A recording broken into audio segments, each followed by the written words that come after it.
Hello, this is Brian Rowe with Mythic MTG Tech. With a bit of a treat today.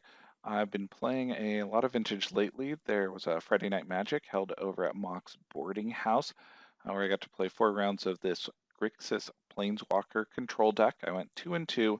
I had a really tense match against Randy Buehler, who ended up winning the event. I was very happy with that 2-2 outcome, given how strong the competition was there and how swingy vintage can be. This is an interesting deck, and I'm going to be playing it on camera here. It was a game with myself and Greg Mitchell, and it was done Monday night in between rounds over at Mock's boarding house. Josh Monks has been organizing the streaming of their legacy events. We just got a really interesting battle going on there. In between rounds, we got one game in, and I was playing this control deck. Greg was playing a Bomberman combo deck. A little bit of background on Bomberman, so you know what's going on. He's trying to get a combo to basically get infinite mana, and he's using Cavern of Souls as his enabler to do that, because all the creatures in his deck are humans. So against a control deck, this can be a little bit of a rough matchup. Let's take a look and see how it turns out. Welcome back to the booth. I'm Josh Monks. Right now I'm joined by Michael Swailes. Mike, how you doing? Good, how are you? Pretty good. Excited to watch some vintage. We're going to head down now. So right now we're going to watch Greg Mitchell, who was just playing. He's playing a Bomberman deck versus Brian Rowe's Grixis control deck. And Brian's actually playing Mana Drain right now, which is something he was pretty excited to tell me about. But I don't know how relevant of a card it is right now. Yeah, Mana Drain's kind of fallen out of favor in vintage. Everything's so cheap nowadays, it's hard to get a lot of value out of it. Yeah, absolutely. If it does hit a Tassiger, though, that's probably going to be pretty sweet. 6 mana on the next turn is going to be strong. Sure. Dig and of course Treasure Cruise are always good targets as well. Yeah, great spells to Mana Drain, gain you a ton of mana. So I'm not sure who won the die roll, but Greg is looking at his hand first, so I'm guessing he's on the play.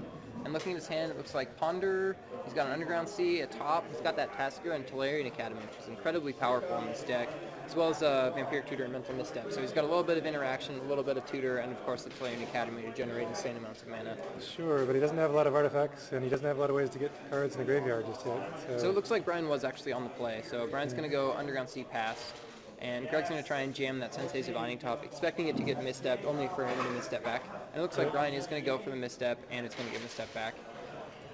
Pretty standard. But Brian does have a Flusterstorm here, so that's going to get countered. And it makes sense. I feel like using Flusterstorm there to make sure the top doesn't resolve is a worthy use of it, as well as optimizing your mana, which is pretty important in Vintage. Yeah, certainly. And Greg doesn't even mind that much because it helps him get cards in the graveyard at this point, which he's in need of. Of course, his Tolarian Academy is not in good shape at the moment. Yeah, he definitely wanted that artifact to be a Tolarian Academy target. However, he does have Vamp Tutor, which does let him get something like either a Mox or a Black Lotus, maybe even a Soul Ring. But it looks like he's going to Ponder, so it's going to be a Plains, and is that a Mentor? It's a Monastery Mentor there. Okay.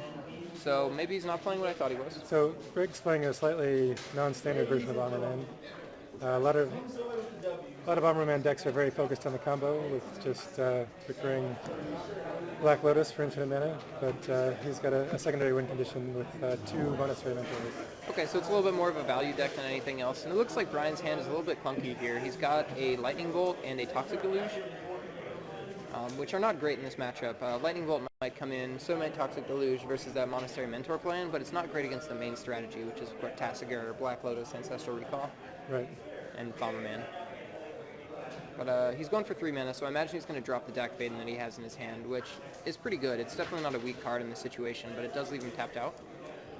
Yeah, I don't love tapping out here, but if his hand's subpar, he's got to get extra cards as soon as possible. Definitely gets to cycle through, and when your opponent plays a top and a Mental Misstep and a Ponder, you have to assume that he's a little bit light on creatures, so I imagine this deck is going to turn those removal spells, the Lightning Bolt and Toxic Deluge, straight into actual cards in his deck, and it looks like he's looking at pitching either between those 2 removal spells or a library. I believe that's a library. And it looks like, yeah, library is going to hit the bin with the bolt. So he's got the Deluge still, which does answer Tassiger, does answer Monastery's Mentor very, very well. Yeah, at this point in the game, library is just not what you're looking for. Yeah, you really need that 7 cards in hand to turn it into it. And while deck is great at getting you into your deck, it is an actual straight card advantage. It keeps the card numbers the same, so you don't ever get back up to 7. Looks like Greg's going to fetch, so he did not want the Monastery Mentor there. He's going to play land number 3, that's a Cavern. It's going to name Human because it turns out every single creature in the deck is human. And it looks like he's got a Trinket Mage in hand, but he's going to cast a Tasigur, I'm assuming off of the Cavern. Yeah, Tasigur is very strong against Grixis. They don't generally have many ways to kill it. Brian's got the Deluge, which is unusual, but it's going to turn out well for him here, assuming it resolves. Yeah, it looks like it will. Greg doesn't have any Force of Will in his hand. Yeah, so far.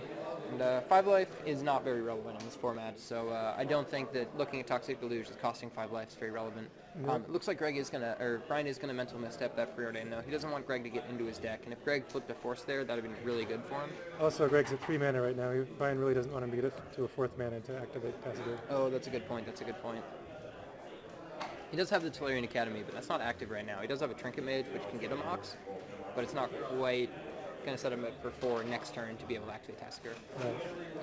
But unless he draws something better, that's probably his plan next turn.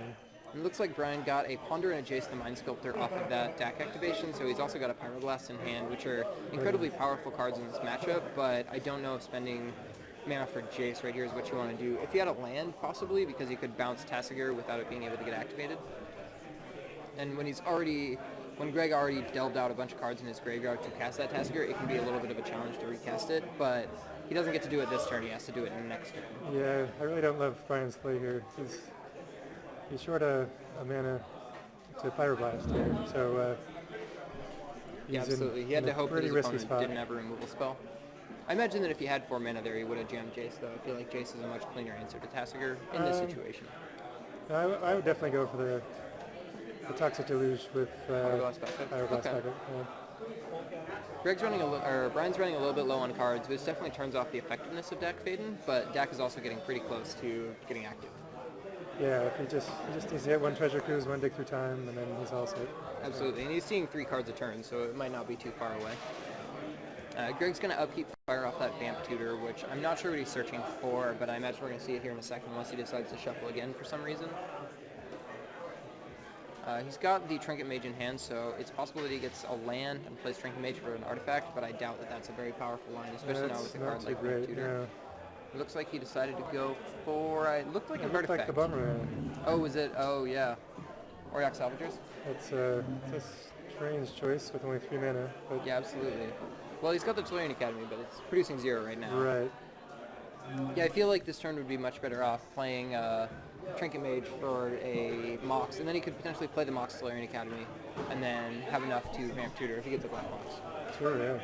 So Dak activation is going to find a fetch land and another Dak, but he decides he doesn't want the Dak. So now he's Brian shipping the turn with a Mana Drain in hand as well as Pyroblast, so he's able to counter something and then counter with backup. But with the Cabinet of Souls out here, I don't love holding up Mana Drain. Yeah, it's pretty weak against creatures, but what? if he casts Trinket Mage without using the Cavern of Souls, it can certainly get Mana Drain. I imagine very strange choice. Brian's going to snap this off here. Is he going to Pyroblast this? Oh, okay, no, he's going to Mana Drain. I can't imagine any reason to make that play. I imagine Greg is just kicking himself right now for that play. He drew a Lotus there, but... Well, he drew a Mox for the turn, didn't he? Yeah, I wonder what Greg's plan was there to not use the Cavern of Souls. That was very, very strange. I'll definitely make fun of him for that later. So we're back to Brian's turn. It looks like he drew a Vampiric for the turn.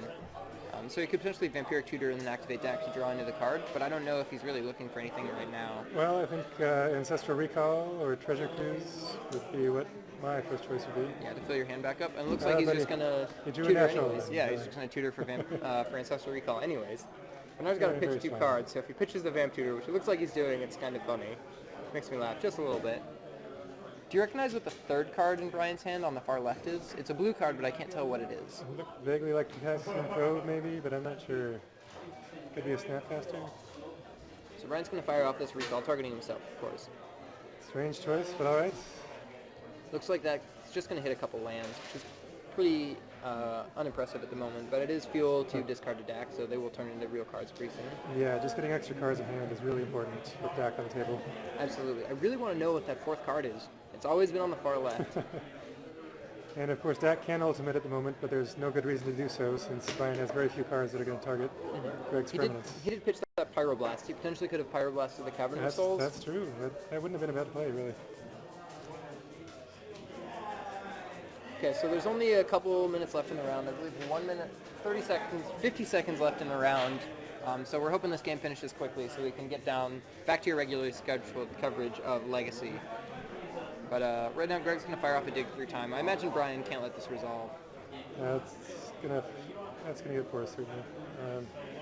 I think that is a Snapcaster in his hand. Oh, interesting. So maybe he's going to snap his Pyroblast? I would assume he's going to snap his Ancestral Recall and then hope he can force it. Oh, but okay. if not, he's still got 3 extra cards, so... Yeah. Dig's only 2, so Ancestral Recall's a little bit more powerful. Dig has more selection, so it depends. Yeah. With Dak in play, though, his sheer number of cards is pretty relevant. Yep. I imagine that Brian would rather cast a Recall than a Dig at this time. I certainly would. So yeah, there's the Dak. Or there's the Snapcaster He's Mage. going to go for Pyroblast. That's reasonable. Yeah, so he's going a little bit safer.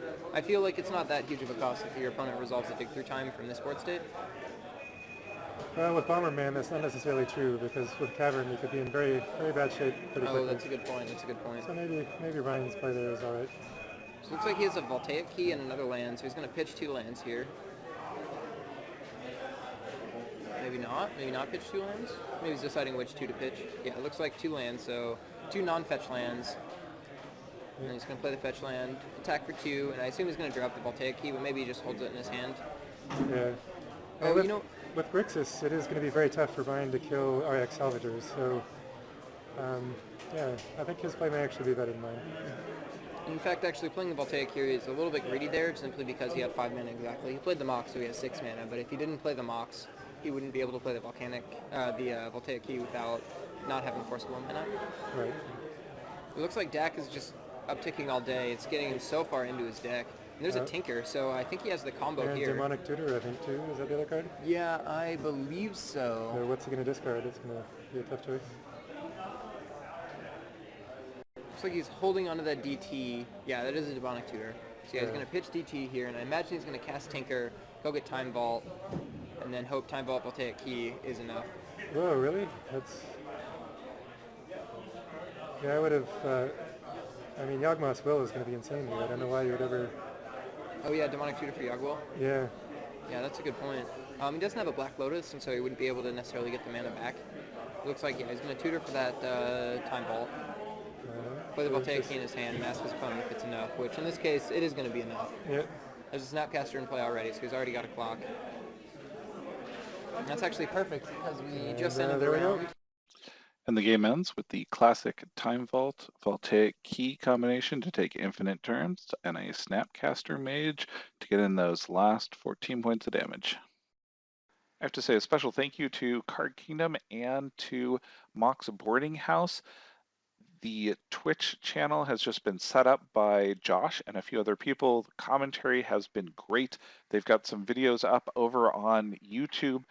Thank you specifically to Josh Monk's Michael Swailes for commentary and Greg Mitchell for being a great opponent as always. I hope to do more videos like this. If you like this video, please steal that subscribe button. Also, thank you to everybody who's over there on Patreon supporting the channel. I greatly appreciate it. This is really the cool type of content that I would like to do in the future. Take care, and until next time, this has been Brian Rowe with Mythic MTG Tech.